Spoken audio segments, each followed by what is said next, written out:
Au menu aujourd'hui, on testera la nouvelle Bugatti en Italie. On la testera en Suisse, en France et on la testera à Londres.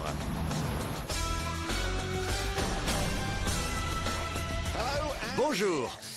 Et oui, aujourd'hui nous allons vivre l'une des plus grandes courses jamais vues dans Top Gear. Mais d'abord, donnons la parole à notre expert en moteur, Richard Hammond. Voici la TSO GT2. Sur l'écusson du capot, on peut lire Marcos. Si vous avez 22 ans et que la PlayStation 1 est déjà pour vous une antiquité, cette marque ne vous dira rien du tout. Mais pour les téléspectateurs plus âgés, c'est vraiment une belle occasion.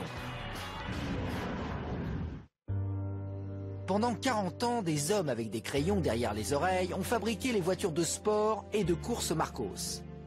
Mais il y a 4 ans, l'entreprise fait faillite et ferme boutique, comme vous pouvez le voir dans cette reconstitution fidèle.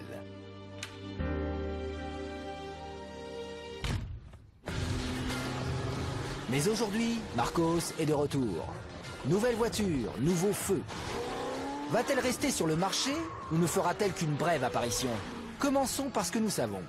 La recette de fabrication de cette voiture est on ne peut plus simple. On a toutes les caractéristiques typiques des voitures de course.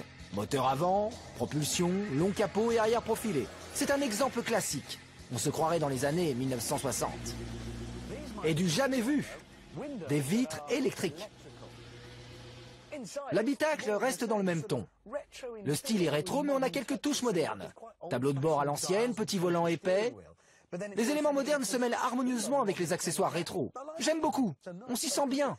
Tous ces boutons de commande donnent l'impression d'avoir été faits sur mesure. Mais on est un peu à l'étroit. Même moi. Mais l'esthétique, c'est secondaire. Cette voiture vaut 62 000 €, l'équivalent d'une TVR Sagaris. Il vaut mieux qu'elle en ait sous le capot.